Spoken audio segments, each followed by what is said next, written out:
like the foot joke. Well, I love the foot now it's joke. a running joke. Welcome to the Dime Comic Bros podcast. I don't have an opening joke today, so I'm wearing socks. Okay, that's a good joke. So we're just gonna go straight into the news. So a couple of the conventions for the summer have happened. The first one we're going to talk about is JusticeCon, which was a fan-organized digital DC-based charity convention hosted via Zoom. So starting off, we have part of an article from Variety.com. Quote, in a live panel for the independent Justice League fan convention JusticeCon, actor Ray Fisher claimed that he is undergoing a process to get to the heart of his earlier allegations that director Joss Whedon engaged in abusive and unprofessional behavior on the set of the 2017 DC Comics adaptation. Quote, it's taken me 2.5 years to get all the information I need to be able to build something that's strong enough so people can't dismiss it, he said. Fisher said he spent those years approaching people to see if they would be willing to speak about their experiences on the film if it was with anonymity and confidentiality. People go, yeah, I would. And so we're in the process of making sure that people can tell their stories in a confidential way that they don't get any sort of retribution done against them, he said. We're going to get to the heart of everything, and if anything I said about that man is untrue, I invite him wholeheartedly to sue me for libel, to sue me for slander. Fisher also responded to Berg's statement that Variety that it was, quote, categorically untrue that we enabled any unprofessional behavior on the Justice League set. Fisher said, his denial of the enabling of the situation was asinine. It was tone-deaf and was completely disrespectful to the situation, Fisher said. That man is scared. He should also be, because we're going to get to the heart of it. And if you keep in mind, he did not deny that there was any unprofessional behavior. He did not deny knowing about any individual behavior. He said that we, meaning, assuming Jeff Johns and myself, we did not enable any unprofessional behavior. You can look at that statement and tell it's a knee-jerk statement of an individual who is scared. And then a later quote in the article, I find myself in a place where I don't have to justify the way in which I'm handling it, he said. Whatever happens to me with respect to my career or whatever that is, I could not care less. So yeah, you start the episode off with no joke, and then this bombshell of a news topic. Yeah. It's a bit of a big mouthful, but it's very, I don't want to say convincing, but very clear that Ray Fisher no longer gives any about what happens to his career. He's willing to die on this hill. Right. And that is admirable at bare minimum. I admire that he'd rather care more about morals than his own career. Yeah, I think last week or something, a little bit before JusticeCon, he had sent out a big old blast on Twitter that his barber/stylist for Justice League wasn't even credited in the theatrical version, and that's one of those people that in the makeup department that never gets enough credit because they have to do with like hair continuity, which is a nightmare. Mm-hmm. So he ended up sending that over to Zach, and then apparently got that confirmed that he'll be credited properly this time. So that's just kind of neat, but this whole situation is just gross. I'm trying to remember what classic movie I'm thinking of, but it's like somebody's like, well, what do you call this? And the other guy's like, damn good television. And that's how I see this. I remember what, oh, dang it. Oh, fudge. Yeah, I know what you're talking about. Yeah, that's how I see these news blurbs. I do think he was definitely right about John Berg. It's like, he didn't deny anything, he just deflected and made it kind of a personal attack. So, yeah, the whole thing's going crazy, but Ray Fisher did have his own panel at JusticeCon, and yes, I watched the entire 2-day live stream. Shocker. Yeah, I know, right? Yeah, so he ended up having his own panel. It did not mostly consist of this. This was more of a footnote, but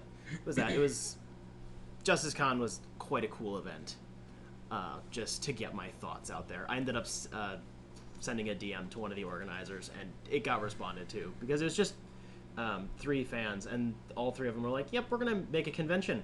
So tell me, how was your reaction when you saw you were responded to? Mostly surprised, because there was some stupidity going around in part of the Snyder cult. There were a couple of idiots who were just bashing the organizers. It's like, they got actors and directors and the cinematographers, and we're in the middle of a pandemic, and they made the event go very smoothly, and it was completely for charity, and they're giving them crap. Senpai, notice me. Yeah, that was the response. Is like, no, you guys didn't do it, so shut up. If you had thought of this, you should have done it. Within the last hour, Colin has discovered his calling to be an anime voice actor, but not a male anime voice actor. マヤマヤ死んだよバカだ Oh boy. Alright, so back to this. Alright, moving on to the next point. Another Justice Con part. Zack Snyder revealed a 15-second clip, which is part of a longer deleted scene that was released previously involving Superman visiting Alfred before the film's climax. This version of the scene was in low resolution, as it was being streamed from his house to a stream and then to somebody else's computer, and it hasn't been released, like, officially on YouTube or anything. Technology level 100. Yes. A stream within a stream, that's like 16 streams. Yeah. Well, considering considering his, Snyder's freaking camera setup was bonkers. It was just watching this thing. It's like everybody else is using like webcams and normal cameras and like good microphones. He's over there. It's like, yeah, that dude's a director. It's a big difference. You'd swear he was streaming in 4K. It was freaky. This version of the scene was in a low resolution, but was color graded far closer to Zack's usual color palette, scored with Junkie XL's score for the film, and most interestingly, Superman's suit was recolored to be black, gray, and silver. Gray cape! Snyder confirmed that the original version was supposed to be a black and gray suit, but WB forced them to build a red and blue suit for the film. Zack and costume designer Michael Wilkinson fabricated it in such a way for its color to be easily manipulated in post-production, just in case WB changed their minds, hence its new color scheme being integral to Zack Snyder's Justice League as we now know it.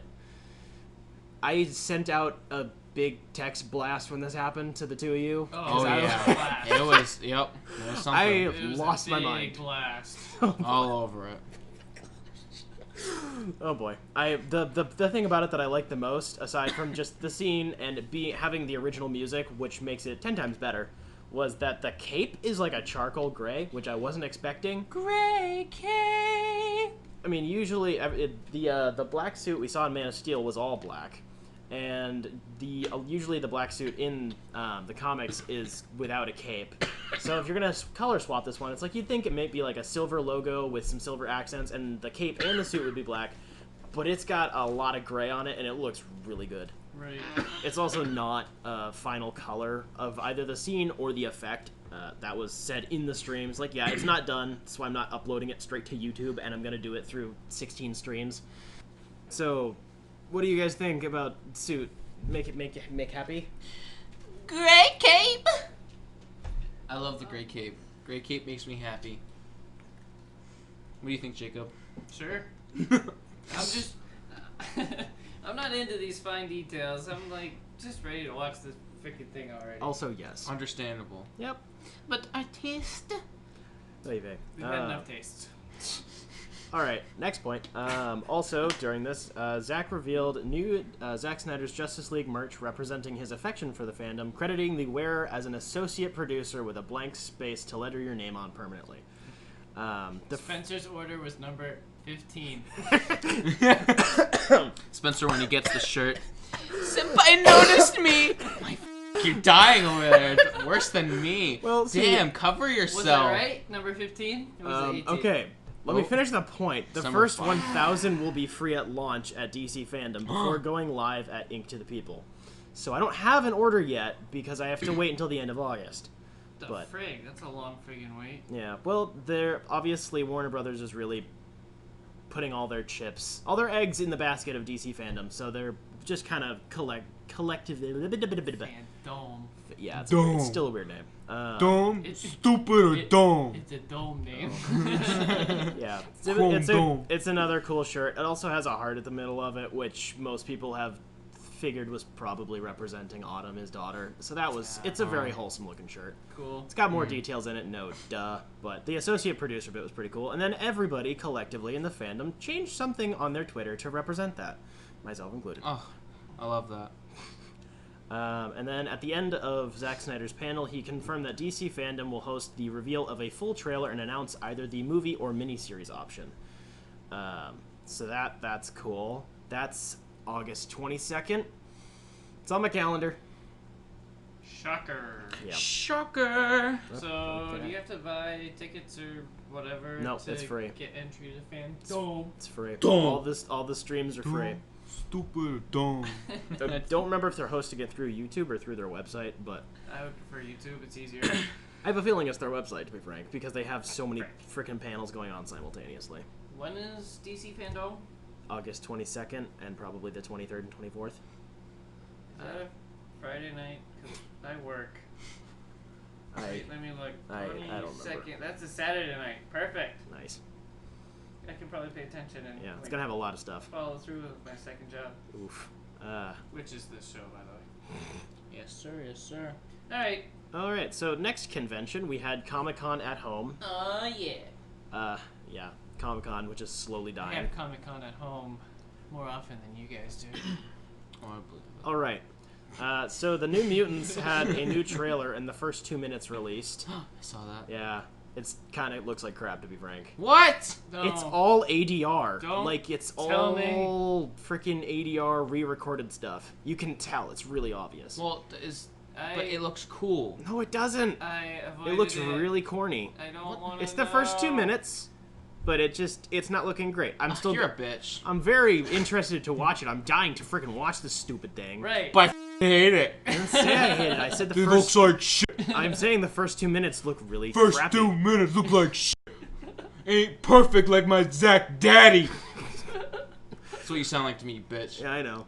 All right. Next point. So I avoided the first 2 minutes because I don't want to see 2 minutes. I want to see the whole freaking thing. Yeah. Understandable. And They're, I just saw it on Facebook Marvel by still accident. hasn't decided whether they're pushing it later in the year or not, because I think it was supposed to come out late. Yeah, big surprise. New Mutants is getting delayed again, but Big sad. at least the pandemic is a decent excuse. I think it's still supposed to come out in late August, but it Good. might be later. my local movie theater opened up 2 weeks ago, and they've been doing reruns of classic movies because there's nothing new coming out, and I want to watch New Mutants.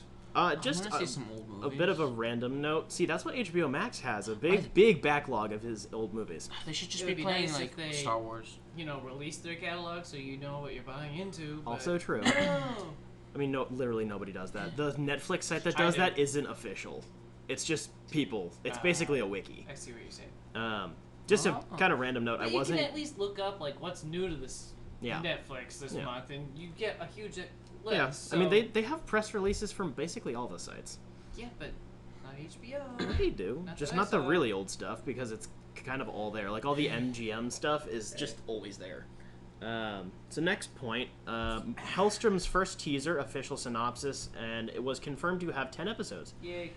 Quote, Marvel's Hellstrom is a chilling supernatural thriller inspired by Marvel Comics' Son of Satan and Satana characters. It's Satana.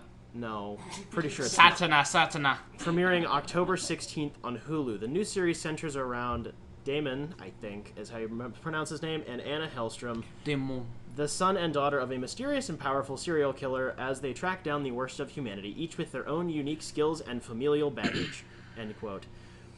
They're probably going to end up revealing that they're, the kids of Satan or Mephisto, because that's what they are in the comics in every single continuity. I would think you'd have some baggage if you were the child of Satan. I mean, Probably. Hellboy's got a lot of baggage because he's There it is! He's the son 15 of minutes in, Yeah. we got Hellboy. because Hellboy is the son of Satan's brother. We made it 15 minutes. My folks. my sister's cousin's third friend's roommate. Anyway, Who was the? what? Okay. You can't say more on air. Oh. I watched Fuck, it. I know It was, what you mean. it was pretty short, but it looks like I said with the frickin' images they released. It looks to be of a high quality and mysterious as hell. Yeah. Down for it. It's coming mysterious out- as hell. Ha, ha, ha, ha. Ha, ha, So it's ha. coming out in October, so we don't have to wait that long. And at least it's getting put on a service and it's done, so it's not gonna get freaking delayed. It's going to Hulu though. Who has that anymore? That is true. I do. Whoa. I'm lying. I'm using someone else's Hulu. Yeah. Do you pay for any of the services you have? Yes. I've paid for Disney Plus like once. The $7 a month that it is, Yeah. which is honestly a freaking steal. Yes, sir. Yes, sir. So The Boys, the Amazon Prime show, has been renewed for season 3, and season 2 isn't even out yet. That's what I thought. They have a lot of confidence in this thing. I was gonna ask about season 2. Yeah, they I don't remember when it's coming out. It's coming out in the next couple of months. Wait, It's I think done. coming out isn't The soon. It's Boys probably pretty like soon. a limited series from the comics were limited? Isn't it like the? Yeah. Didn't they already go through the whole like I don't think the so. story in the? I full would be willing first to bet season? no. I doubt Okay. it. I mean, I'm not surprised that they would do more. Jacob, did you end up finishing the first season of The Boys? Well, I've never seen it. Here's the thing. It's rough, isn't it? Yeah, but I mean, I expected that because Yeah. the book was surprisingly rougher. You read it? I read the book. You read the book? I'm getting to it. It's on my list. Okay, Good, cool. dude, I'm not it's the only rough. one. I'm gonna do it. Watched the pilot. Was like, yeah, it's okay. I don't know. I'll watch another one to see, and watched another one. I was like, yeah, I'll probably finish this. And then my Roku died, Oof. and I haven't been back since. Big oof. So yeah, I'm planning to watch the rest of it, but I need a new Roku. Nice. I should probably watch that. Yeah, I'm gonna get to it sometime. I'm gonna read the book first because, duh. Nerd. Yes. Isn't Also, that that what was- we're here for? An unpaid sponsorship Not me. for dead Rokus. Another thing from Comic-Con at Home, Adventure Time Distant Lands #2, which has now been titled Obsidian, has been given an official poster and confirms Princess Bubblegum and Marceline the Vampire Queen go on a quest to prevent a catastrophe in the Glass Kingdom. Yay! Yeah, Sounds like a horror show to me. Oh, I'm down. Dude, Marceline's great. we know. Have you? Oh wait, you're not on season 7 yet. No. Season 7, Stakes is like the best season. It's so Okay. good. But poster is cool. It's a good Yeah, looking it's poster. pretty cool. Also, I mean, not they're as good going as on their an original like at Adventure Time, like title card. Okay, those are those Those are so good. the title cards are very good Masterpieces. for something that is on for like 10 good. frames. The title posters are actually really It good. gets like it's like dark in the beginning and then it gets lighter as like the show goes on. It's whack. So I have to be honest.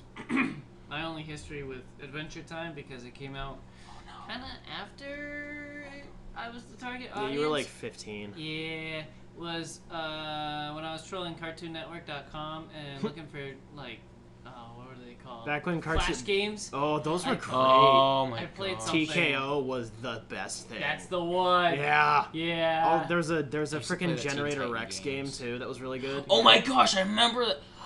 Dude, Something that, I just that show's found a out. fever dream. All of Ben 10 is on HBO Max, yes. and that's what I'm gonna be binging once I'm done with Adventure Time. Except- I haven't done that in Except years. it doesn't have the live action doesn't live action 'cause Ben it's 10 It's a big poop. Alien Force. It's a big poop. Honestly, I like that better than the original live action one. What?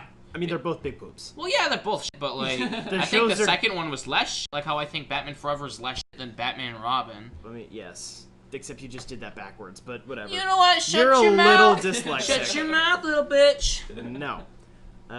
So Rick and Morty Season 5 trailer released in animatic form, showing the creative team's long-term plan.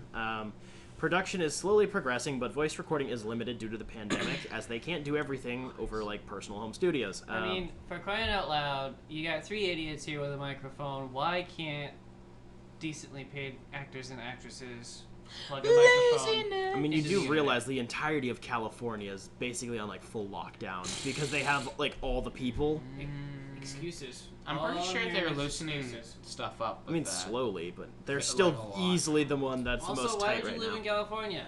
It's your own darn fault. You're stupid. Hey. Dumb, stupid, dumb. Yeah. So the creative team did mention that they still have multiple seasons planned after season 5, but That's it's because they were confirmed until like season 7 or 8 something like that. Yeah. last year. Yeah. So Oh. maybe like a mid 2021 release date. I'm just speculating here I because haven't they have the finished season animatics and like maybe half the voice recording done.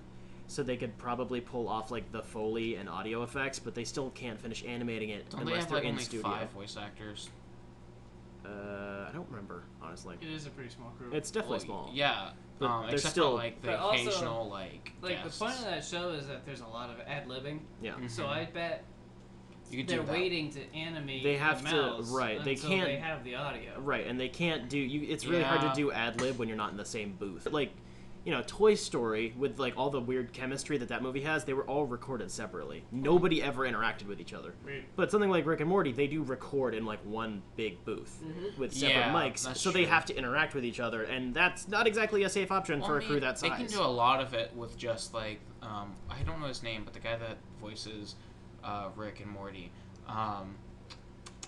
He gets drunk like all the time. When Justin Roiland. That is very true. Ha! Also, Beat you yes. to it. I wasn't gonna say it. I was gonna Yeah, let you you take were. it. No, I wasn't wasn't. thinking about it. I wasn't gonna say it. I was gonna let you figure it out, baby boy. All right. So that's the end of Comic-Con at home. It was, I wouldn't say disappointing. It was a very small con this year because everybody has their own separate conventions these days. Got a weeb over here. So there's some more. Colin is wearing a Naruto shirt. Naruto Itachi. Okay. So we have a little bit more news aside from the cons. So DC announced Batman: Death in the Family, an interactive animated movie based on Death of the Family, Red Hood, and kinda some of Hush. It looks like it will feature. Everything has Hush in it. Also true. It will feature multiple branched narratives, multiple endings, and characters not seen in the original Red Hood animated movie. It's releasing in fall 2020. I'm pretty sure it's going to be rated R too. Cool. So but you get to the big headliner that everybody had for their clickbait is "You can kill Robin now," right, which is technically true. It's made kind of like the Bandersnatch. Yeah. Interactive. I never movie got thing. through all those. Yeah. I didn't even touch it. I was Really? like, wow, that's popular. Not interested. I mean, oh my word! Yeah, What a he did it a couple of times, and then hipster. I did it a couple of times, and then I came over, and then we did it together, and it was an entirely different ending than any of the ones that we had. And it was like 11 o'clock. Oh, we got to do and that we were both again. super tired, and I had to drive home in a dark car at night, and whew, this is surprising. Yourself, I thought about it. Thought about it a lot. It was surprisingly scary by the end. It was a good ending. Yeah, but it's basically Spencer's a baby. Yeah, we know. He's At baby. least I don't have a baby face. That's a really. At least touching I'm not a moment baby. between the two of you. Huh? That's a very touching moment between the two of you. Mhm. Aw. That's how we bonded together, and now we run a podcast with you. Yeah. They Anywho, adopted me. it's the same art style as the original Red Hood movie. It's just expanded, and it looks like that. Yeah, it looks neat, I'm but down. also it's a bit of a gimmick. I would like. I think I Doesn't would like a like. good gimmick. Yes, I just would like it if they Shut up, Pixie had boy. like a version you can just play that goes through what they wanted to do, because there's obviously so many branch narratives off of one book or two books. Have they announced how many different endings there are? I think they said 5-ish. I that's might it? be wrong. Something around that. I was expecting like 27. Fucking, how do you think they're gonna fit that many endings into it? Listen, they've got Hush in there, so. I think it's more so like just that little bit of Hush that involved, Clayface posing as Jason Todd. Like, there isn't a lot. Clayface posing. Oh my I was gonna gosh. say Clayface was like, draw me like one of your French girls. Oh boy. Oh yeah. All right. I think we should do that a couple of times separately and Draw me together. like a French girl? No, we should do I can this draw you like a movie French with girl. Shut up. I got a new drawing pad. He hates me. I was saying that when this thing comes out, I think we should do a couple of versions on our own and then do like one collectively so we can figure out how this stupid thing works. And See then who we got the could, better ending. or we could just do a main topic on it. Frick. He's so pissed. Gosh. Baby boy.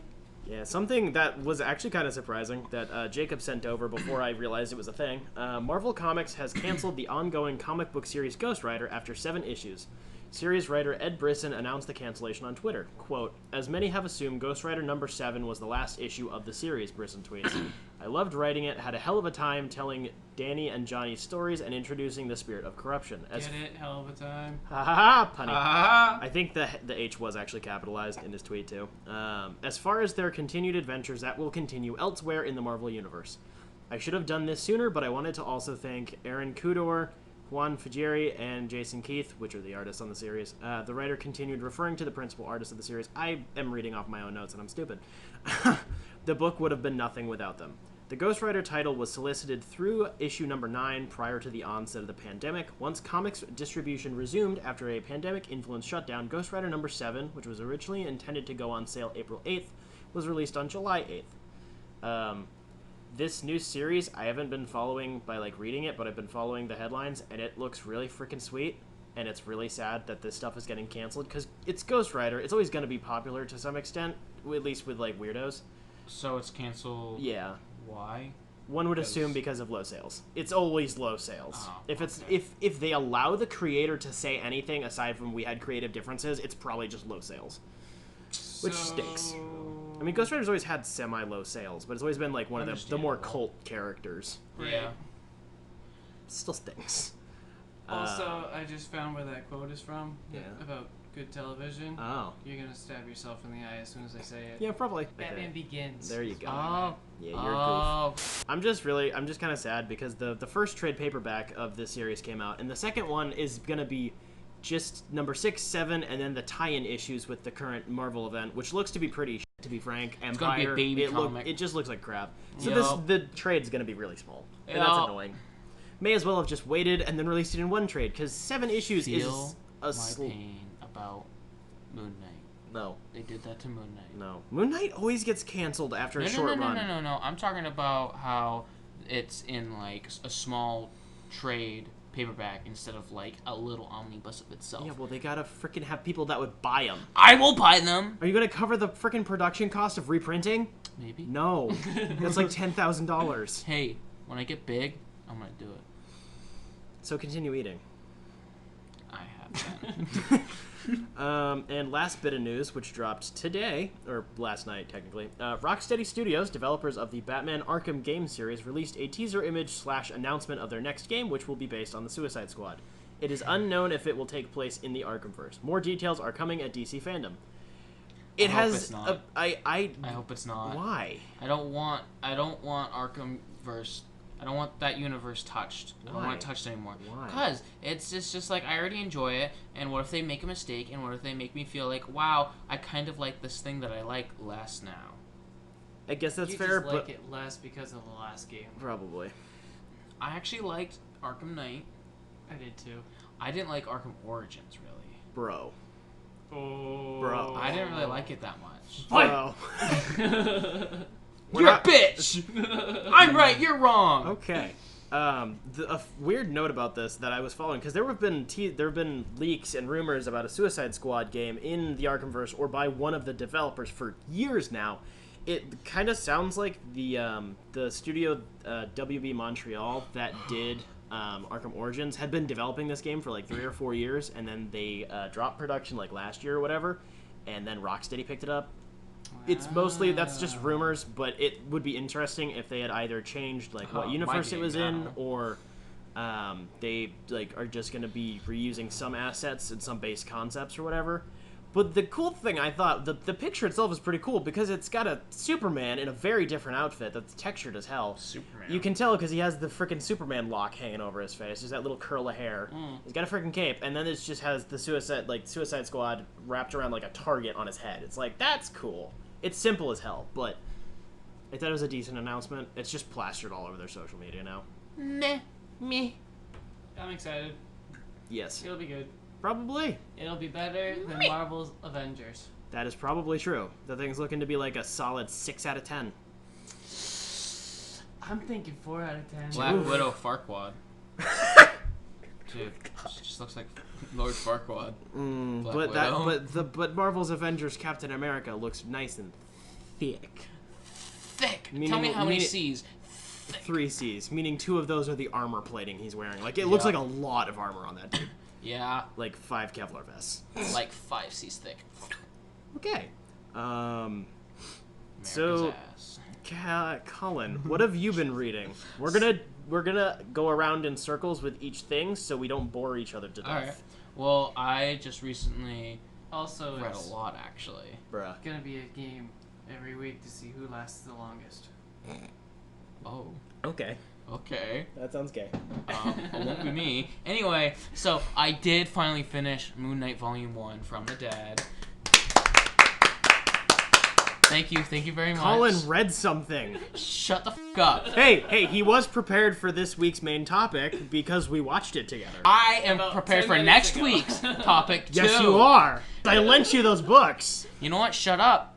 You're welcome that I read it. So, Moon Knight. Okay, so I read Moon Knight, and it's like, I forget how many issues long, but it's just like a whole origin for the first volume, which is really cool in how they do the origin, because it's not just like it doesn't show him back in the old Egyptian crypt that he like died and then was like resurrected by Khonshu, and it doesn't show you it. It's like told through dialogue because someone's trying to find out information about him, but you don't know who it is till the very end of the comic, and it's very anticlimactic ending, which is amazing because it just works for Moon Knight because he doesn't give a shit. At this point in his career, he stopped working with people, and he only works with AI because working with people got them hurt, his loved ones hurt, so he just stopped entirely and just was overtaken by Khonshu.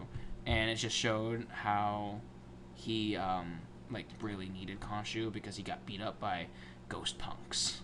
And he's like, Khonshu, what the fuck? Where's my powers? Moon Knight's some weird shit. Moon Knight's awesome weird shit. Yeah. I love Moon Knight. This is exactly what I've been trying to look for. I read like 1 or 2 books when I had Comixology. I was like, this is weird. I could get into it, but there's no more left to read on here.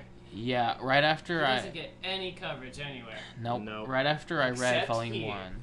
Yes, sir. Right after I read Volume 1, I immediately bought Volume 2, and then I was going to buy Volume 3. I can't find it anywhere. How much was Volume 2? It was like $20-something. It could be. You know how much Volume 1 was? What was it, like 40? It was like 40-something. It's worth 80. That's So cool. Hey, that was pretty you found cool. a deal. Yeah, I just can't find the third one, so I've gotta go steal one. Anyway, the first one was really good, and I just love how they told his origin, and they like. I don't want to get into too much detail, huh? I know how you can get Volume 3. How? You buy it digitally and then print it out at home. No, that would hurt. That would hurt. I could send it to like a comic, like a digital comic. I feel like I'm pretty sure Marvel would be very illegal. happy with you on that. That would be very legal if I want to get into the comic book industry. Yeah, could you not get sued on like the birth of something we're working on? Yeah, don't worry. That won't go well for us. Don't worry, Dad. So that's. Alright, you've called him Dad way too many times. Just put the extra D in the Y on there already. Sorry, Daddy. That was bad. Cut that out. Oh, I will. Thanks. No, don't cut it. No, you gotta cut that one out. But yeah, that's the first thing I read. Are we gonna like switch off? Round robin. Yeah, Okay, clockwise. cool. My turn. Okay, that's Round your 1. turn.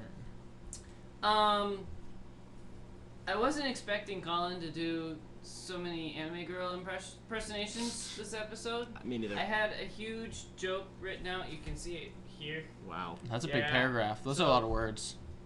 I felt bad that we teased Colin so much last episode about being a weeb, so I figured I'd try it. And after Googling how to read manga, and then realizing I was still Uncultured. reading the bubbles wrong, I was reading the bubbles From left to left to right instead of right but to I was left. reading the blocks right to left like I was supposed to. Oh my gosh. Listen, manga broke my brain this week, okay? I believe it. I soon found myself reading an article titled How to Learn Japanese by Reading Manga. And that was when I realized that I had gone too far. I think. So anyway, Ghost in the Shell Oh, lovely. Whoa! has been really good so far. Where'd you get this? Amazon. Oh, Came in a box set, dude. There's 3 of those. how much? Yeah, so anyway. Oh, Colin needs to change his pants now. I need. I'll add it to you when I'm done. Thanks. You want I to see the appreciate it. artwork or anything? So what really sticks out to me so far, I'm only like 2 issues in. Wrong! He's reading it wrong. Reading Sorry. it like a regular I book. jumped to the ending because I'm one of those weirdos. Uncultured. So let me Sorry. find an example of what I'm talking about. So on the bottom of page 23 there, Yep. there's like little annotations by the author that go into like crazy detail about the world lore, I guess, and especially huge detail about the technology that is represented in the artwork. He's like talking about how they're connecting, like, I want to say super geeky, but as it's probably a prediction of like what you and I see in the world today. It's like, it's pretty intense. It's wicked cool. The little annotation there. Holy sh! Yeah, and that's a lot. small one, dude. It's like a full paragraph. It's a small one. Some of them go from like here and across I'm here. surprised. I barely ever Some see of them any fill of that. in like all these spaces between the blocks. Whew. It's crazy detail. The artwork varies so far. It starts out really, really nice, but I was kind of reading the afterword and some of that and like flicking through the pages because I was too tired to read the actual book. And you can see where some of the artwork kind of dies down. And it's like, yeah, I definitely got lazy here. I was rushing it, whatever. So it happens to the best of us, but I am very excited to read the rest of it. Excellent. With stuff like that, like him rushing and stuff, it could be. I don't know anything about him or who wrote it, but Right. in Japan, there's a title for an artist called it's a mangaka, which is a manga artist, and then there are artists who have apprentices and they make weekly comics. He could have been like on a tight schedule because there are things like that. I feel like mangaka wasn't. I don't know too much history about it, but I don't know if it was like in that era. When was that written? Like when was gosh. Ghost in the Shell? What's that, like 90s? Because it looks like 90s anime. 91 is when the afterword is written. Bam. All right, yeah. So I was right. You can tell what era it is by the anime. I'm a weeb.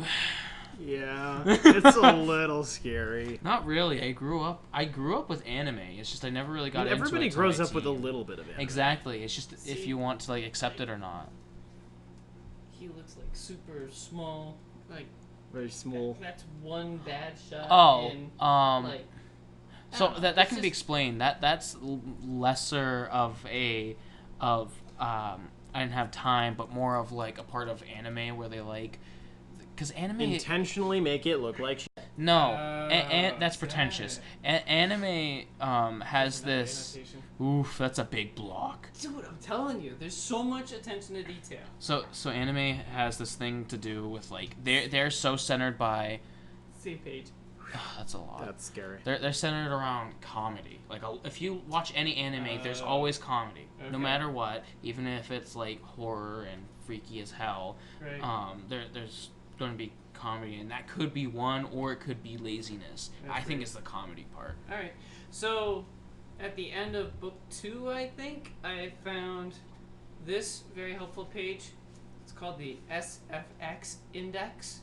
So it tells you what page and what block, and it describes the sound effect that happens in the block because that wasn't translated from Japanese. That's so weird. So, like, right here, this person falls to the ground, and there's Japanese there. Oh yeah, I'm yeah. assuming if you looked it up in the index, Sound it would be like effects. a flood or Yeah. thump or something like that. That's so so weird. Yeah, because that would be kind of hard to draw that, because that's drawn in. It's not like it's just a Right. bubble right, that you it's can part of the replace. artwork. Right. Yeah. So it just makes it harder to read because Cookies. I don't read Japanese yet. I've never read a manga.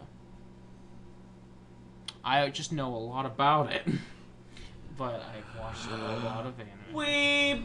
Yeah, you took the words right out of my mouth. I know. I was hoping You know would go what? at the same Deal time, with so it. I'm a weeb, Let's and try it that's again. fine. 1, 2, 3. No. Weeb. I'll do it for you, bitch. Okay. Oh boy. Spencer, your turn. So something that I read in the past week, in one sitting, which I enjoyed a hell of a lot more than you two, was Doom Patrol Brick by Brick, which is the first of 2 trade paperbacks written by Gerard Way, illustrated by Nick Darrington. It's the first one is 6 issues, released in 2016, which was passed around the other 2 people here, and neither one of them really liked it. And I finished it in one sitting and like really, really digged it, like a lot. Digged or dug?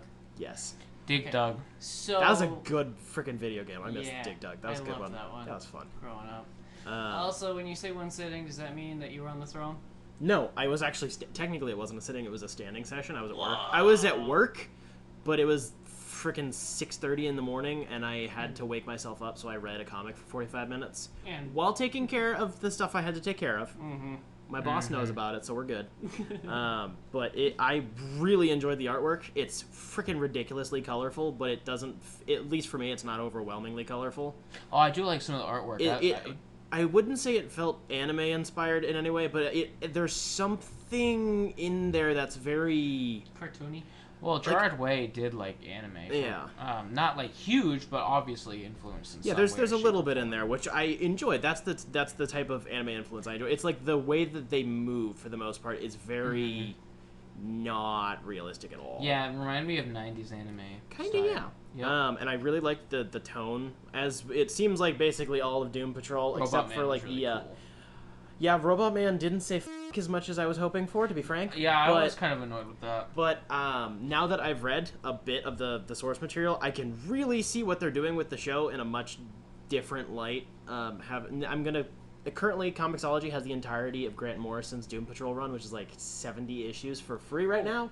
Crap. I'm gonna slam that thing before the next one and get it over with. Yeah, you are. Oh yeah. You gotta slam that. Hard. Yeah. Slam it. That's so the hard, boy. That seems to be like the quote unquote the most darkest mature Doom Patrol run. Also, it looks like the show takes a hell of a lot of influence from that one specifically. So also it's something free to read that has. Sounds like I gotta get Comixology again. You really should.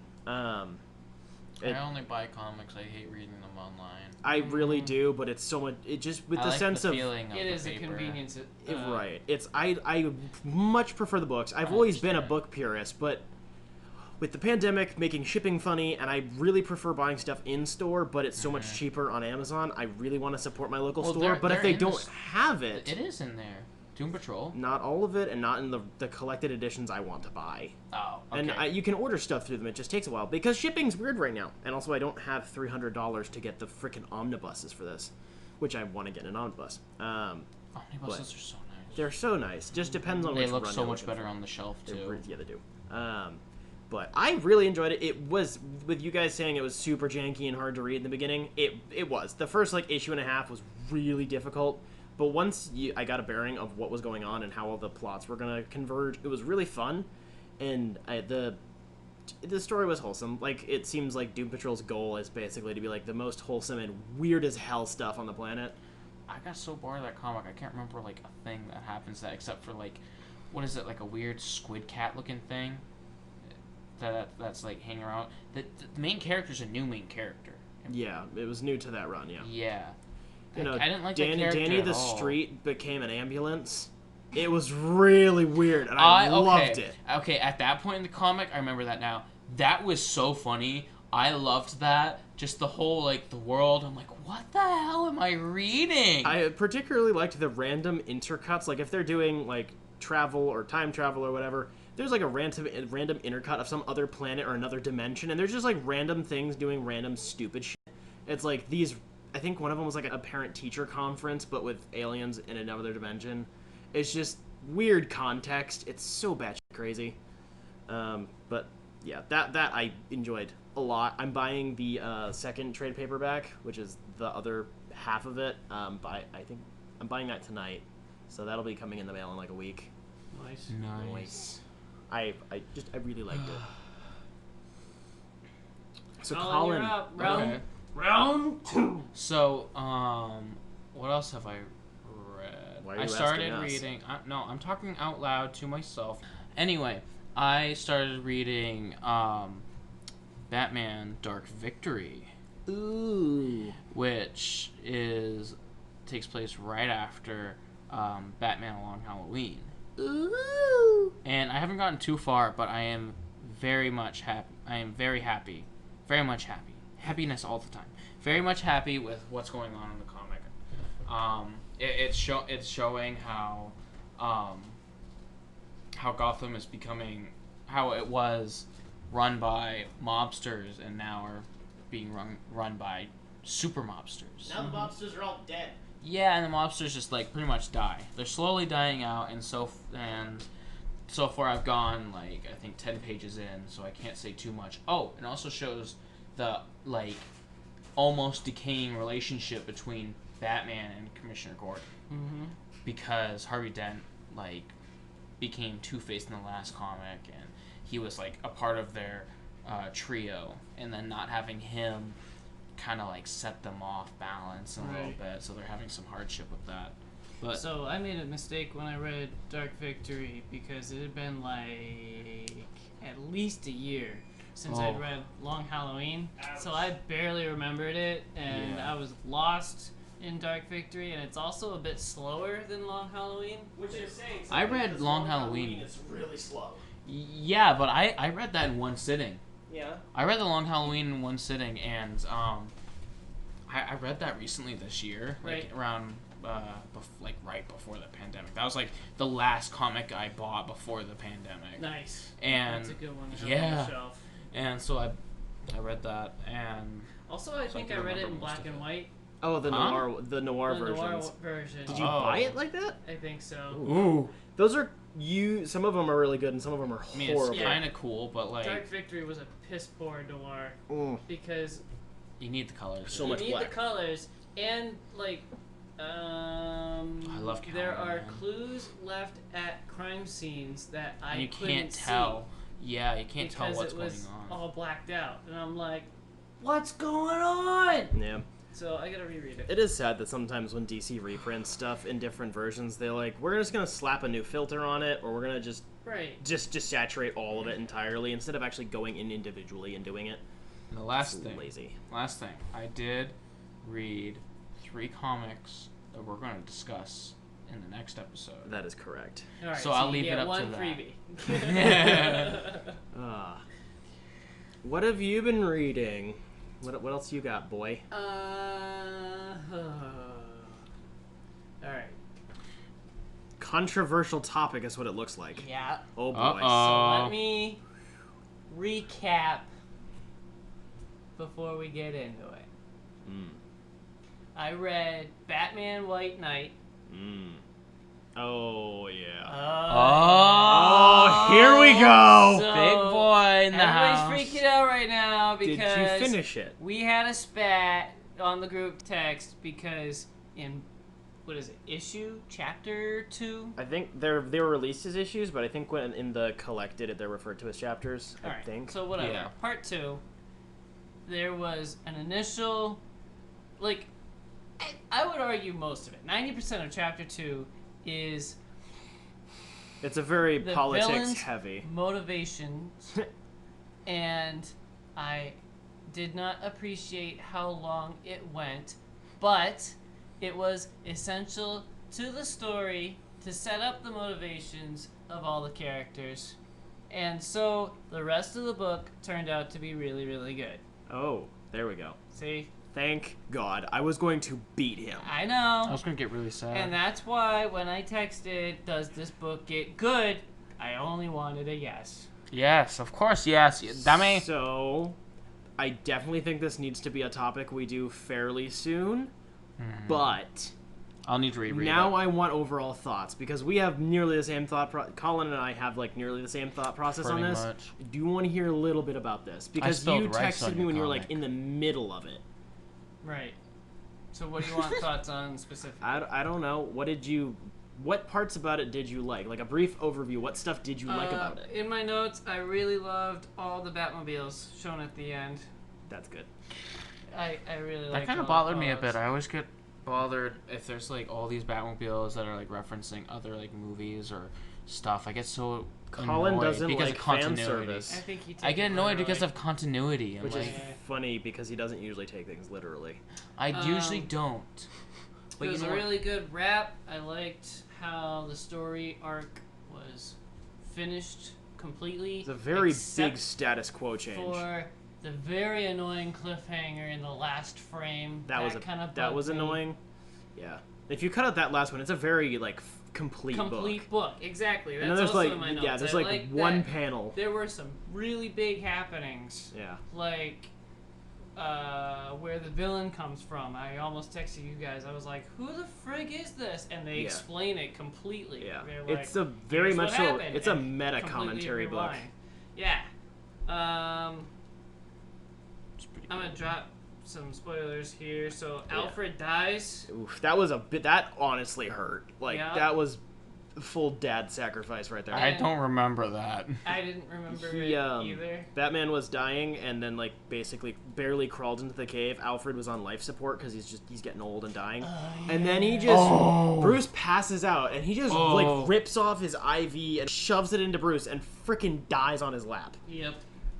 I just got chills. It hurts so bad to read. Sad. Other Harley. There's 2 Harleys in this story. Which explains so much. Yeah, it's they great. explain it so Like I said, much. it's meta commentary. It's really, really What'd good. you think? What'd you think about Robin? That is a good point. What did you think about the What'd Robin you think about stuff? the Robin situation? Like the Nightwing and the... I mean, I kind of all of it, but mostly the fact Batgirl that Jason didn't die. That part. And Jason was the first Robin. See, the fun part about that is the writer and artist Sean Murphy literally forgot when he was writing which Robin came first. So the fact that Jason was the first one was a mistake, but it kind of works in service of the story. With that universe. Yeah. It can work. It's fine. No, the big twist that he didn't actually die and then he just left. He's like, Anyway. I want nothing more to do with this ever I again. felt that they could have touched on it just a little bit more. No, I It seemed think- like they were referencing something that I had missed. I mean, it was done enough. Yeah. I like that they don't because it just makes it even more sad and it's like it's just like a really bad feeling in your Yeah, stomach. I mean, we like, only see him in one scene. We barely see that Robin. We just hear Yeah. about him. like that's a very It- realistic like scenario. So yeah, high praise for it being very self-contained. Noise. Super hyped for the friggin' collected edition of Curse of the White Knight. I didn't buy the issues, and I've been waiting. I've been buying There's the a sequel issues. series. What? Yep. Sean Murphy said, I think he said he had 5 stories planned out. It might have been 3, but he had multiple. It's a big plan. Go, son. Yeah. So I'm proud of you. I'm proud of you. It's just high It's a fives. reference Colin doesn't get. I don't get it. Also, We're not explaining it. No. That's okay. I'll find out. No, yeah, no. Okay, we need to move on from White Knight. I need to reread it again.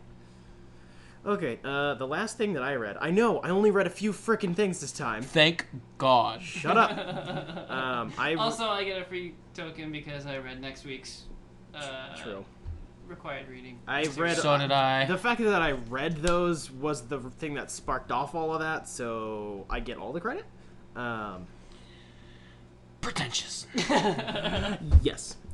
So I read the first 2 trade paperbacks of Jason Aaron's epic Thor run. Is that what it's called? Epic Thor?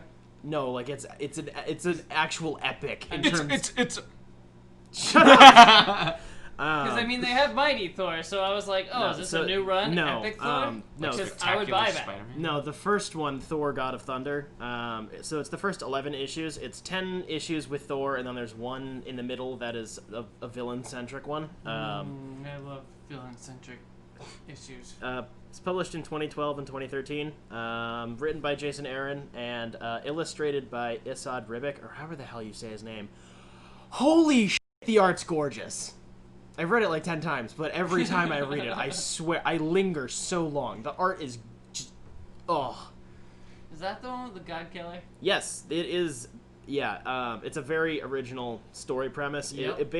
It's a big old epic saga, and it's kind of the beginning of a much larger story. But essentially, there's this character called Gore who goes around killing gods, and he's called the God Butcher, and he operates in multiple times of space because of time travel. Right. So it ends up being, by the end of it, it's 3 Thors. So you have like quote unquote our Thor, like the Avenger Thor, and then you have the young Thor before he had Mjolnir, who's like a headstrong asshole, and then you have old salty, basically just Odin Thor in the future, and they all team up to defeat frickin' Gore by the end, and then they all end up forgetting it just because of how the time travel works. They actually forget they had the time travel part of it. It's really weird. So that's the start of Jason Aaron's Thor run, right? Yeah. That went for what, 9 years? Probably longer.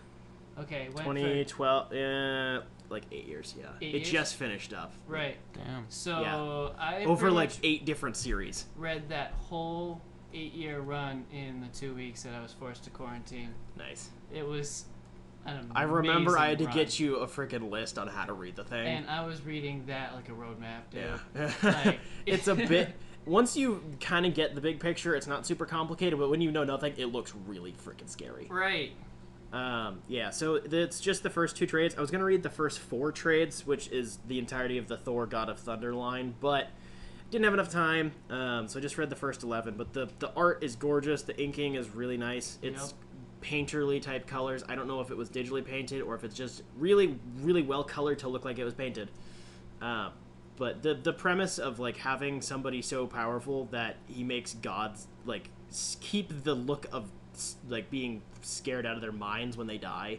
It's like the reveal as kind of that there's something else going on is freaking young Thor finds the head of a god in a river, and he literally looks like he saw death. And Thor freaks the hell out. He's like, yeah, nothing could scare a god this much. And it's basically just a dude. Like, by the end of it, it's pretty much just a dude. Yep. Who has a really big personal beef with all the gods. Yep. Huh. And it ends up kicking his butt by the end It because is so good. it's freaking sweet. I Alright, don't want to say too much because Colin needs to read it. Well, after hearing a God Slayer, Yeah. I love anything It's to do great. with God Slayers. And the time travel isn't gimmicky, and it's only at the end, and that always makes me happy. I really appreciate the villain, and it's a very for a very epic in the literal sense of like this is like an Old Norse epic. It's a very philosophical story, like very heavily, but it doesn't take away from how much freaking action is in it, and the action's awesome. They really go into the motives of the villain. And it actually makes sense. It's a very it's like Jason Aaron putting out his like internal angst and like existential questions as a character. Having been raised if I remember correctly, he was raised a Catholic, and then he kind of became an agnostic person, but he's become more interested in religion since. It's just it's a lot of his own personal history getting written into it. It's just very filled with questions. And like you said, it's got really good action too. Yeah, surprisingly Amazing. good for something that you'd like. The closest comparison I can think of in terms of art would be like Alex Ross, even though they're not alike at all. It's just in terms of like the How dynamic they are. like the dynamic texturing and the fact that it's painted. Yeah. Besides that, they're super different. Oh, it's painted? I think it's painted.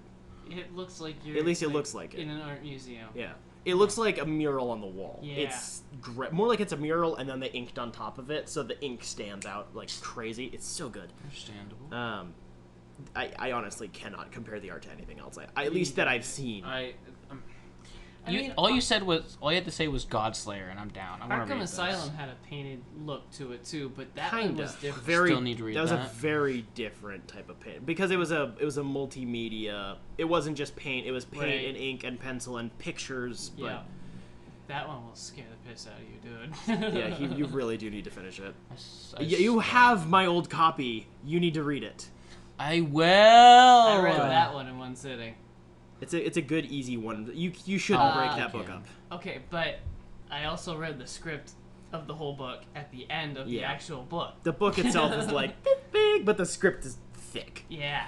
Thick boy. Only 2 C's on that thick, but still, it's still it's a sizable read for one sitting. Yeah. Yeah. So I read that, and I just, I have zero complaints. I couldn't think of anything. Like this is it's almost sad that Jason Aaron's Thor run kicked off at its best, but oh dang, it's so good. Yep. So good. Yep. Yeah. So I think we all came out tied there. Does anybody read anything else? Are we good? No, I'm good. So Okay, cool. it's time to move on to the What have same we been game watching? with What have we been watching? Oh. So Colin, what have you been watching? All right. Round 1. This is All more right. like round 3, but Yeah. Well, different topic. it's like the same Anyway. We tied on the last one.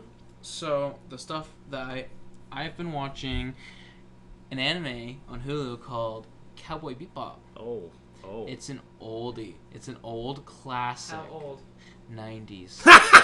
Oh gosh, you're Shut so up. young. I don't like you anymore. You're so young. Hey, shut I up. think It's you're an gross. oldie. It's not really an oldie, but anyway, the art. It's a classic. It is a classic, and it's about That makes two. me a classic You are a jerk. you are a classic. Wow. No, he's not a classic. He's an antique. Oof. We love For you, a Jacob. classic. Sounds cooler. You're an antiquity. So I've been watching Cowboy Bebop, and it's about the two main characters who are bounty hunters, Spike and Jet. Ooh. And it's very... Dare I say, westerny? yes, it is. That's the word I was looking It's for. almost like it's in the name. Shut up. It is... That Yes. Yes. That's what I'm talking about, That's not the the cowboy part. That's the fishing ship. Anyway, it's just really cool. I have really not much to say about it because I'm just like trying to take it all in. how's the artwork? It's for an anime. It's like, of course, it's all right because like I don't really care for anime art. I don't. You like the noises. No, I don't. The faces are just icky to me. They're so simple. And it's just like, Yeah. it's always the same. The head structure's the same, which Spencer pointed out, but I'm like, I already knew that. But... As you literally couldn't stop watching it. Well, it's not because of the art. It's literally the storyline. But the story's really cool. Just about bounty hunters in space and it's very westerny. How are the sound effects? All right. Oh, actually, I want to talk about the art a little bit. Oh. Everyone's like normal looking. Like everyone in the background is pretty normal. They're wearing normal clothes, but the main characters are so funky. Like they're wearing such like body armor and weird. And I get they're trying to stand out, but you're standing out way too much, which is just an anime thing. But that's the only thing about. So it's like when an assassin tries to blend in with a bunch of monks. It's Yeah. Like, that doesn't... How does this fool anybody? Yeah, or when he just sits down. But anyway. Like the main character, his legs are so long. He's long and skinny, like he's like super big, and it's super weird. But like whatever. Legs. Anyway, that's one thing I've been watching. Jacob, what have you been watching? Watching? Yeah. There is this TV show on Netflix where I watched the first season in like 3 days, and then I watched the second season in like, I don't know, a week and a half, 2 weeks. And then the third season took me 3 months, I think. Daredevil? I don't know if I just got burned out. Daredevil? Or, no. Or, Hashtag save Daredevil. Continue. anyway. Most of those 3 months was me trying to watch the finale over a single month. It was really, really rough. It's just been hard at work and whatever. But anyway, Penny Dreadful is Oh. an awesome TV show. I really enjoyed it. What is it called? Penny Dreadful. It was a Showtime show. Oh, Uh, I don't think I've ever seen that it's or heard of it. anytime I'm talking about it, I always lose the freaking adjective that I want to describe it as. Sexy. No, Gory. no. Edgy. Like your literature, your classic literature. It's sophisticated. That's Oh. the It feels word. very sophisticated because Ooh. it references all the classic literature. Your Frankenstein. But and- doesn't it also have Alan Tudyk? No. Oh, dang. I'm thinking of something else. Fudge. Yes. Oh. It has Timothy Dalton Okay, I'm on board. and Ava Green.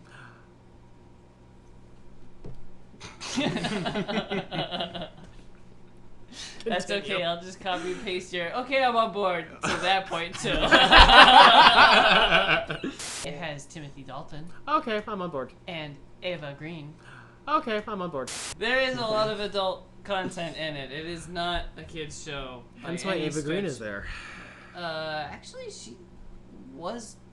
she had like a tiny little sliver of it. It was, That's unusual for it her. was the character that turned out to be the Bride of Frankenstein that had most of the adult content. Huh. Um, That's weird. yeah. So, yeah, it had Frankenstein and Dracula and kind of like Timothy Dalton plays a guy kind of like King Solomon Mine's character. He's going to Africa and having all kinds of hunting trips, and which is, you know, today labeled as poaching. But Plot twist. Timothy Dalton is actually the Bride of Frankenstein. no. So yeah, with the finale that took me forever to watch, I really appreciated how they took every plot thread and wrapped it up in a pretty little bow. Like, there were so many different stories within the show in only 3 seasons. The 3rd season had Dr. Jekyll and Mr. Hyde, which wasn't done very well. I think they should have left him out, or, you know, spent more money on it. Developed it better. Like, they kind of changed it from the book, and it wasn't very good. Interesting. So I wish they had cut him out completely. But everybody else, they wrapped up really, really well. They, especially my favorite part was Frankenstein at the end is portrayed as like a very tragic monster. Yeah. Which I think the book... Please tell me that this version of always Frankenstein is an intelligent creature. Please. Yes. Thank God. He's always quoting poetry Good. and literature. I'm too. so tired of the It stupid is Frankenstein's so monster. good. I'm so tired of it. So they actually developed his story quite a bit in season 3. Is he actually ugly? Or does he just have like 3 scars and they call him ugly? Kind of in between. Interesting. He's not the prettiest of guys. Sorry to whoever played him. So it's not I Frankenstein levels of we just put some scars on him. I mean, there are some scars, but he's also just... Colin did not want to remember that movie. There's heavy makeup, too. Like, they make him look pale and lifeless. Delicious. So, Isn't but it's not, like, gory. What's his name that played Two-Face? Yeah. Aaron Eckhart, yeah. Oh man, that's Frankenstein was pretty rough. Oh, that one. I haven't seen Dude, that. when I first saw that as a kid, I thought that was so badass. Why did you Same. see that as a kid? My dad let it's me watch a PG-13. lot of things. Because Colin's parents are cool. They are cool. Edgy. They're very edgy people. I remember watching a lot of rated R movies. Okay, not gonna lie, I still like Abraham Lincoln Vampire Hunter, unironically. Like, Never seen a it. lot. I've heard good things about it, actually. It's a decent adaptation of the book. The book it's one of those, it's not like the same type of medium. It's like World War Z. It's like this movie is the same as the book, but not like the book at all in that sense. It's like the way the book's written is entirely different. really like World War Z. I thought it was kind of boring. Me It was too. very generic. Fair enough. But like, Abraham Lincoln Vampire Hunter. Slayer. Also had Johnny Cash songs in the advertising, so I was immediately on board. Of course. Ooh. I like Johnny Cash. So that's my round 1. How about you? So I am like halfway through Adventure Time season 6-ish. I polished off the end of season 5, and season 6 is also a very long season. I'm like 30 episodes in out of like another 40 or 50. It's a ridiculously long season. Cool. Continuing to enjoy that. There are a couple of episodes in this season that are non-canonical, like, we're gonna go be birds this episode. It's just, there's a little bit of that, and I don't want to waste 10 minutes because the episodes are so bloody short. I just freaking skip them. It's also just a kid's show, so it's Yeah. like, it's goofy. Every once in a while there'll be some, I mean, the whole show's goofy as hell, but every once in a while there's a couple of really dumb things. I'm liking the additional characterization of BMO, the non-binary, basically Game Boy. Pretty much Game Boy with arms and legs. Yes. I'm So loving no, that it's little literally thing. when Boy. you say non-binary, that means it's not running DOS. I mean, it's a robot, so it doesn't. Really No, have a I mean gender. he doesn't have a sex because he whatever you want to he flip flops, but it's done in such a like a way. It's like it's a freaking robot. Of course it is. Stop putting your agenda in my Game Boy. Oh my gosh. Oh my word. It's the cutest little thing. Like he runs around. He does skateboarding. He's so wholesome. If I remember correctly, something later in the show is the voice setting that the machine is set on is like cute child or whatever. It like he's intentionally the cutest little thing. Like does skateboard, plays soccer. Like Finn has to go pick him up from soccer a couple times. It's like, is this your child? Like what the hell? Yep. But it's just so. Talks to himself in the mirror. He does the weirdest Who stuff. doesn't? Also true. No, like Bebo, like literally, like pretend he's. I think it's in like season 3 or 4, but like he sits down on the toilet and like pours a glass into the bowl to pretend to pee. Yeah. Like as soon as Finn and Jake are gone, he like starts brushing his teeth in the mirror against his screen. It's the funniest stuff. Also, he had a intimate relationship with a chicken named Lorraine. Yeah, I love that. It's a noir-based episode. Like he's a detective. It's so weird. That's in I think season 5, but That's such a good episode. they're just continuing to evolve BMO as another one of the characters, and it's just like I'm getting very attached to this Game Boy. Yes. as you should be. Also, if Sounds in like you need to enjoy drugs when watching this show. you don't need drugs when What? watching Adventure Time. Not gonna lie, you don't need Time is the drug. it. It kind of is. Okay. So It's addicting. I'm nearly done with season 6, and then all the rest of the seasons are a hell of a lot shorter, so it won't take that long. Like, Yep. yeah. Cool. Colin, what else have you been watching? Round 2. I have been watching Naruto as usual. Yeah, Because- but you're not really watching because you've been doing artsy stuff. Yeah, because right now it's just in like the older series, like the first series, so it's Right. it's just hard, or not hard. It's just like there's nothing really much to it. The whole thing is just like an intro to the actual show. the first couple seasons of Pokemon. Yeah, it's just like an intro to the show. I was starting to watch the second season of The Umbrella Academy. Oh, that's something I've been meaning to do so much. So yeah, me I too, really- but my Roku died. So I really liked the first season. Oh yeah. I started watching the second season. I'm like, why is this cringy? And then I started thinking to myself, I'm like, that show was like a year ago, I think. Mm-hmm. Did I just enjoy something that was cringy and I didn't realize that it was cringy think and it I has thought it was a- good? I think it was like or 10% is the cringe. second season just cringy and the first season was really good? Because that happens with shows. Where the first season was Yeah. like the best one and then everything else just like cringy or sucks. Right. I can't watch it. I Have you can't gone watch back it. to season 1 to see if it was just... Not yet. I'm going to. Yeah, I think season 1 had like a good 10% cringe. Like, it's a little teen melodrama, just Yeah. a little. Oh, yeah. Well, And yeah, it's intended because to be. well, It's Gerard Way. He writes mostly stuff for he teens, was from My Chemical Romance, which is Yep. like the epitome of teen angst. yes, but of course they're going to be a little like Yeah. like that because these kids are emotionally malnourished. Yeah, very. Except So they're now of course like they're going to 30. be like, yeah, they're Yeah. still like They're- they're still teenagers. Oh, yeah. In their brains Oh yeah. because their dad didn't even bother to give them real names. Just 1, 2, 3, 4, 5, 6, 7. Yep. Yep. Yep, Yep. that's just everything that I've been How many watching. episodes did you get into season 2? Ooh. 2? Do you plan to finish it? I gotta. It's like when you go to a play, you have to like sit through it, This is true. even if it sucks. I've never been to a play. I've We been need to quite take you few. to a play. I have been in plays, though. See, the thing I've is, been in a I play. was gonna go watch Les Mis with my mom in Boston, but the friggin' pandemic happened. I had bought tickets a while back when they announced it. I was like, hey, I could Get your afford money these. back. Yeah. Good. Still, I was like, hey, I could afford these. This is like $30-$40 tickets plus the time to get to the Boston parking dinner or whatever. But it's like, I can't go. And the I believe the Rochester Opera House, which is the one closest to me, which is, they've been doing a good amount of theatrical productions the past couple of years. They were gonna have a bunch of showings of Macbeth over the summer, Oh my gosh! Oh my gosh! Don't remind me of that. but pandemic happened, and I'm really I- pissed about that. I was gonna watch that. Same. I was gonna go there, and finally here. Would have been Ah, fun. you egg! He stabs him. My favorite line from Shakespeare. We definitely would have bumped into each other because there were like 4 showings, and we both yeah. probably would have gone to at least 2. Oh, definitely. I was gonna go to one Especially because they have very low price of admission. Mm-hmm. Like they're nice and cheap over there. It's a good place. I want to cry. Oh, Never read Shakespeare. bitch! That's okay. I've only read like Hamlet.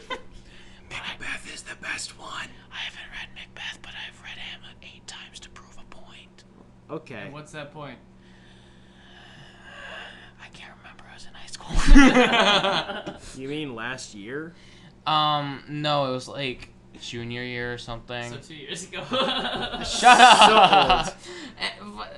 So I think it was to do with like Ophelia or whatever. Or, I don't know what her name is. It's like You read it 8 times and you don't know her name. because she's such a whiny little girl. Okay, All right. I don't Jacob, care. what else have you been watching Uh, before your Roku died? I watched a couple episodes of Batman the Animated Series. Ooh. I watched an episode that I can't remember right now, and then Feet of Clay Part 1 and 2, Oh, and then those are some of the good ones. Joker's Favor, Oh. which is memorable Oh. because it's the first appearance of Harley Quinn. Yeah. Yeah. So are you watching them in chronological order, or are you watching them in gosh. release order? I'm tried watching them in chronological order. I'm so proud Oh, of you you. are? Yeah, that's how they are on the discs. No, they're not. No, they're not. No, they're not. That's No. release. Maybe they date. changed to it the Blu-ray release, I but the don't DVD think so. release I is have the not whole in order. chronological order on my phone. Yeah. Let's compare phone lists then. Okay. While they're Googling things, I watched the entirety of Doom Patrol Season 2. Because it's 9 episodes, I've been following it as they get released and not mentioning it. Episode 9 came out last night, or yesterday morning, whatever. And it's really a big cliffhanger because they weren't allowed to finish episode 10. They were nearly done, but then pandemic happened, so they couldn't finish filming. So most of the visual effects are done, and I think it's just going to get released eventually. Like by the time they start season 3, they'll just finish up season 2. But it's I'd say less guided in terms of plot than season 1, which is ironic because I know both you guys were like, this has no plot. No, that's not what I said. It goes all over the place in terms of plot. Anyway, It's really hard I've to got the follow. list. Yeah, I found out. So, So sad. season 1, year 1. The first episode is The Dark Knight's First Night. Then the On second Leather one- Wings is not the first On canonical episode. Leather Wings Sorry, is the sorry. second episode Yeah. of year 2. Bruh. I see the list. I was wrong. Disappointment. Disappointed! Yeah. Back to Doom Patrol Season 2. Really like it. The visual effects got bumped up, the acting is better, everything's better, and I'd argue it has a stronger single theme for the whole season, being how parents f up their kids, and how the kids kind of have to just accept it and either choose a new family or work with what they have. It's a really strong theme through the whole season, and it's done phenomenally well. And Dorothy is the stupidest little shit, but she's also kind of cute. It's really annoying. I don't like it. I don't like child characters, because you want to punch them in the face, but you also want to just give them ice cream and make them happy because they're kids and they're cute. Are you venting about something in real life? No, No. just Dorothy. I thought maybe this was an analogy for something. Nope, just He Dorothy. hates children. Mm-hmm. I'd say I like kids, but I know you need to cut that. You gotta cut that. What else have you been watching, Jacob? I finished I watched the last half of season 4 of Rick and Morty.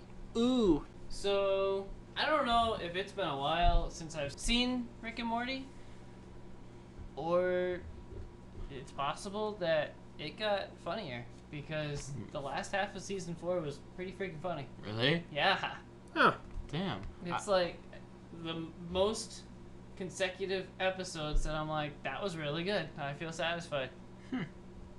I really do need to get back on that. I have so many animated shows I need to go back and binge, but Adventure Time is taking all my energy right now. I'll be honest, Relatable. for seasons 1 and 2, I was like, it's okay. They have a funny every once in a while, but As like a 15-year-old, I loved that. Oof. You did. Short enough that I was like, I can keep up with it and wait for it to get good, really, really good. And I think we're at that point, boys. Well, that's good. I also was confused. I don't know if there was a lack of Easter eggs, or if they were too deep for my brain to understand, but I didn't see too many funny references and Easter eggs and stuff. So That's very sad. I haven't done research on it yet. I'm sure if we had a following, we would get angry comments saying I'm stupid. Well, we'd get comments for half the things we say because we No. constantly correct each other, and we're usually both wrong. Right. I wish we got comments. Like the order of BTAS episode. First The whole canonical thing was all out of order. Right. And I believe the second half of the show, when it got rebranded as the Batman the New Animated Adventures, I believe that was all in order, which I actually prefer. I haven't seen any of that. Really? Yes. I wouldn't say controversial because everybody still loves it, but it some things people just really don't like in terms of redesigns. The tone is a bit lighter, but I feel like the animation was a big step up. It's actually more cartoony. Yes. Cool. What have you been watching? That is the end of what I've been watching. I win!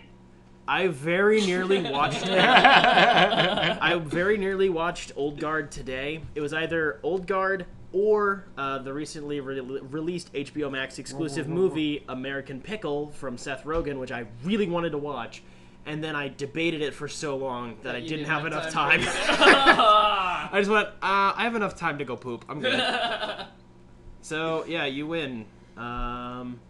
Cool. So, main topic now. Batman: The Mask of the Phantasm, which I think we should do some backstory of what? of our main topic. Okay. We all raced home to our communal living space, where the three of us share a single 3-foot wide bunk bed mattress, and have one of those old school TVs. You know, it's like 40 pounds. Box. And it's and it's Box. like 3 inches diagonally. So we whipped out the VHS copy of Batman: Mask of the Phantasm and watched that like 3 minutes before we started recording this episode. In reality, we watched the Blu-ray on Colin's couch, but I used to have the VHS. I did too. I broke it. I broke it too. I remember trying. Did yours to... come in like the box or like the foldable like No, plastic? I hated the That you always foldables. cut yourself on? Yeah! I was cutting out of my mouth. Why were you sucking on VHS tapes? I don't know. I was like 5. Yeah, those were apparently like the limited edition special things. Who gives a Every like animated Disney movie always came in those. Yeah. Yeah, that's what mine was in for some reason. I don't know why. That's really gay. I But know. I had a Like just the old VHS box. I had a regular one, and I think I messed it up because I think I broke a lot of our VHS tapes because I tried rewinding them manually as a kid. You were a little. No, I bet you were too. Shut the fuck Yes. I can attest to that. Yeah, you can, old man. So anyway, Mask of the Phantasm. I just wanted to say the only thing I liked in the big, chunky plastic VHS box was Buzz Lightyear of Star Command. I really liked that Yep. box. That was a really That good... was a quality box, though. Yeah, because that it one was heavy. nice white with a little bit of a sheen, and it went well with the box art. Yeah. I still wish I had that one, not gonna Wait, lie. you're talking about... The Buzz Lightyear spin-off movie, the animated You one. mean the show? Not the show, the show's movie. The show's movie. Dude, Which is voiced by Kronk. It's so great! Dude, I remember that show. I thought I was the only one in existence that remembers that show. There was a really good Game Boy word. Color game of that show, too. Anyway, main topic time. Batman: Mask of the Phantasm, go! It starts out with a very clunky, probably computer-generated 3D rendering of Gotham City. Oh, yeah. In the art style of BTS. Yes, it's Yeah. got the Art Deco slapped on what is very obviously, like, big squares and big rectangles. Yeah, so it's chonky, but Oh, it's it's really very nice. weird. It fits in. It kind of does, It though. fits in very well. It's so weird. And it opens up with a scene of Batman busting into thugs with fake money, and they're like, "Ooh, this looks like the real one. I can't even tell the difference." He's like, "Yeah, boys, I got us the good money." Alright, Batman flipped that table really slow. So that's something that's always bothered me when I was a kid. That's because It was heavy. But And- Batman literally flips around 200-pound people like they're rag dolls, but he can't push up a It's maybe heavier- 200-pound table. And that It's heavier table than is like an 200 inch pounds. thick. Yeah. Yeah, Why still. do you think It's it made of kept gold. down the bad guy under it? It was so heavy. I mean, that was always funny. He just steps on the table just to crunch the guy. That's always funny. Anyway, be we like, need "Shut to up, not stop do talking." we need to not do a recap. Yeah, Okay. reenactment. Very Highlights. quickly met the villain. Very quickly. Very spooky. The Phantasm. Yeah. You remember when I said that Batman Year 2 was like kind of bad, but there was a lot of influence that went into this movie? I think you actually said it was kind of but yes. Yeah. I remember. There's a lot of influence that's in that movie. Like, but way better. So you're saying it's year 2 but good. Kinda, yeah. Except it's technically like Year 1. This movie. It's so weird. This movie is really good because it's very different from the other Batman movies, cartoons, and live action adaptations, where they always start out with like an origin of Batman, and we don't always want that. Nope. But this was its own. I for one like was watching the Waynes get shot every time. I I love bet you it. do. It was its own standalone thing that was a part of the BTS universe, but it had his origin not from the start of his parents' death, but at a point in his life where he finally decided to don the eared mask Oof. and cape. I just love the main characters. Obviously Joker, and then Andrea. Love Yes, yes, we know you like Andrea Beaumont. There were she's many great. inappropriate comments about Andrea. Mostly from during this Colin. viewing. Mostly from Jacob. I'd say it was evenly split. All right. Why are you two so horny? Can't talk about that. It's interesting how there are so many flashbacks in this movie. It's a lot. It's like 30% flashback. Sometimes you can Yeah. barely tell if it's a flashback or not, which is very funny. Yeah, I like I got that. lost once or twice. As a kid, I got so lost. I'm like, what's Right, going on? My That's why brain I'm was surprised melted. There's so many flashbacks because it's supposed to be a kids movie. It's Yeah, gonna that be was hard the for thing kids was to when follow. when I was a kid I got lost, but now like it's at least just the way I've watched it. I It's understand super how easy dark- to tell. how much darker it is than like regular BTAS. Yeah, a good bit. Really? I thought it was the other way around because I think all those flashbacks are brighter. I was actually wondering if they were drawn on white paper. I think when visually. BTAS was on I think black paper. visually. I think Like, Colin is speaking tonally. it's so much brighter than It's also definitely visually brighter because it's Yeah. like, ooh, he's gonna be happy. Maybe he'll settle down, and we all know where it's going. the artwork guy. Are you f***ing with me? I thought you were talking artwork. Yeah. Are you yeah. actually? Yeah. Oh my! No, I'm talking about the tone. It's darker, like just like what they say. And Joker is always talking in pun. I never noticed that. I can't tell if that's just the movie or if he was like that in BTAS. I mean, it was mostly like that in BTAS, Yeah. but because the movie is technically, it takes place like the quote-unquote present stuff takes place, I think, like a few episodes into BTAS, so it's not exactly his introduction, It's but like it's basically his introduction. Like it's the first big like, oh no, this is a serious threat type thing. Mask of the Phantasm is the last watch in year one, if you're watching it chronologically. Yeah. How many Joker episodes are there in that year? Be a Clown is the first one. Okay, and that yeah. Yep. Yeah, That's the it's not a first lot. one. So it's his first like big bang entrance. Like, ooh, no, it leaves an impact. Yeah. So he's literally every freaking sentence has a punchline, every single one, and it's great, and they're all funny. And Be a Clown was kind of lame. I don't disagree with you. I hate that episode. I Anyway, just love the gag with the baloney. I love the fact that instead of grabbing a cleaver, he grabs the baloney, probably intentionally. Just goes, "I'm gonna beat her with a stick of fake meat." It's funnier. Moving on. It cracked me up anytime the Phantasm, which by the way is never named in the movie. yep. It's like Ewoks. They were never named in the movie. True story. Just in the toys. True Toys. story. Nerd. Anyway. So, it kind of cracks me up how the Phantasm always has smoke around it and has power over the smoke to like make it thicker so they can take a step back and It's like crop the part- dusting.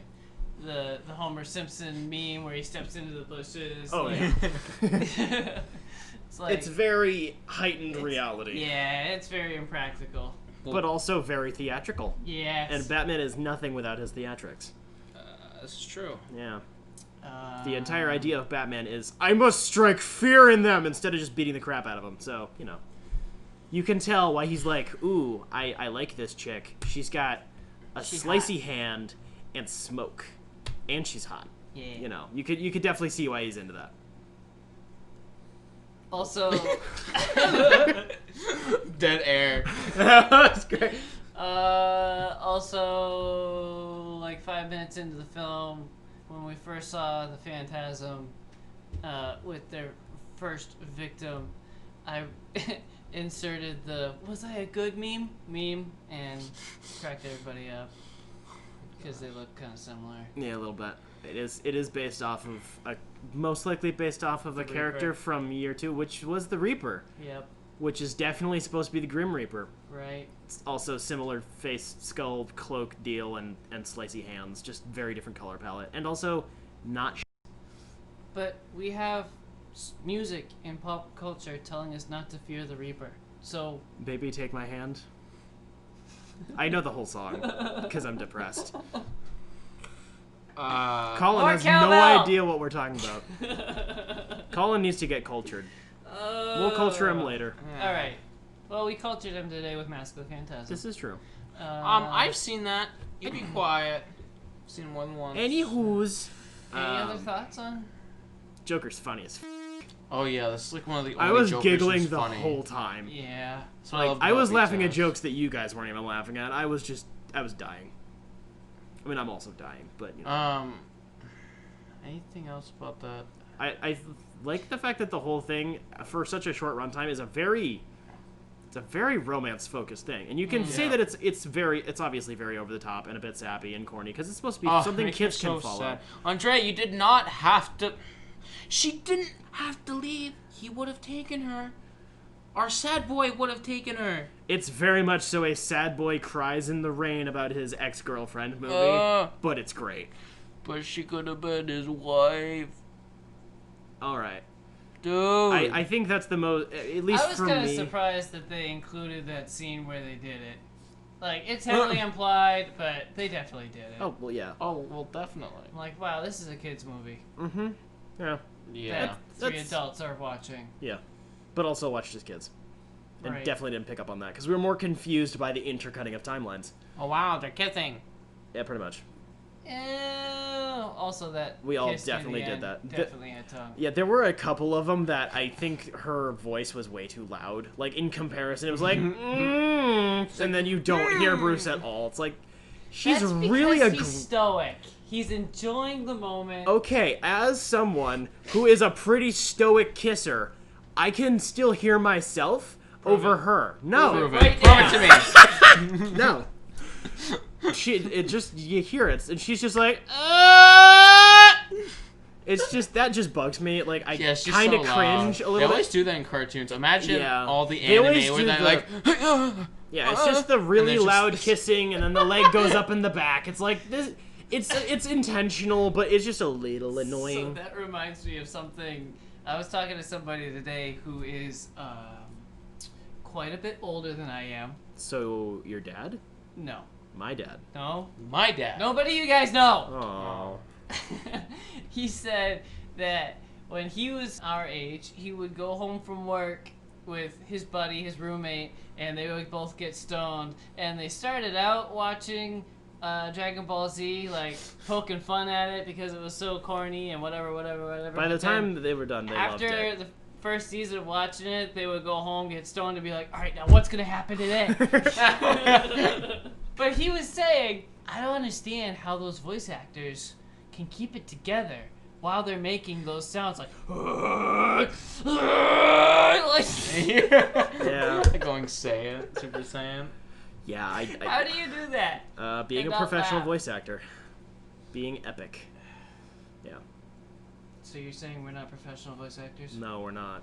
You're saying that we are not. We're not even professional jackasses. We're not getting paid for this yet. Not yet. Not yet. Speaking of, If we have any potential sponsors listening, that's not what I we was will gonna definitely take some free money. say. We might be moving to other media, so Yeah. stay tuned. I was gonna do the housekeeping at the end. We officially Uh, hit 10 YouTube subscribers.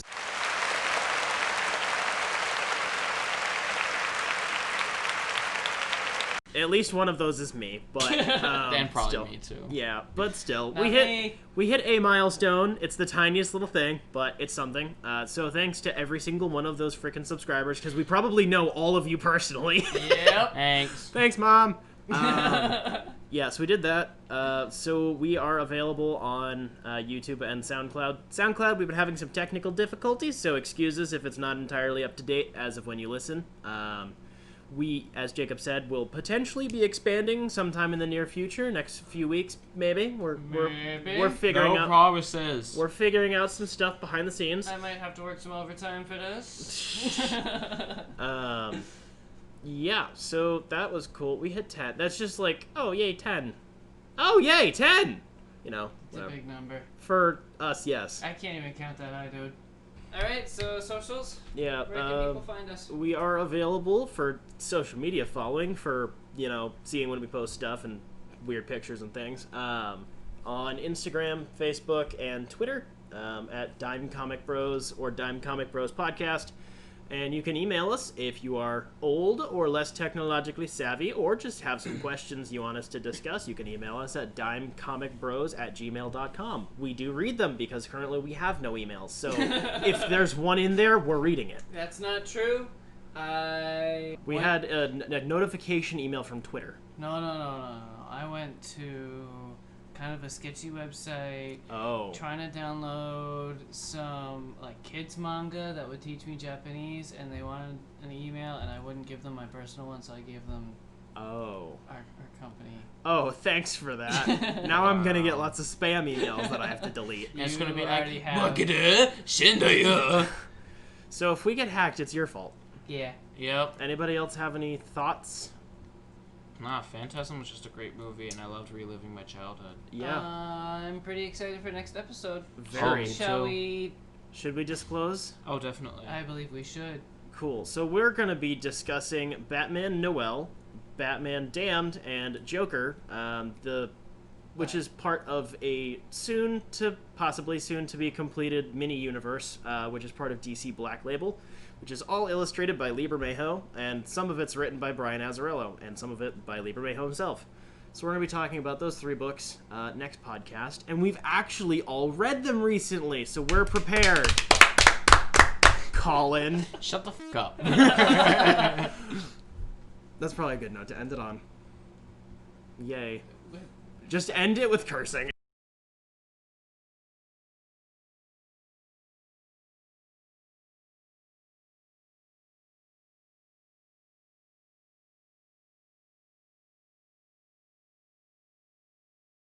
I don't like the foot joke. Well, I love the now food it's a joke. running joke.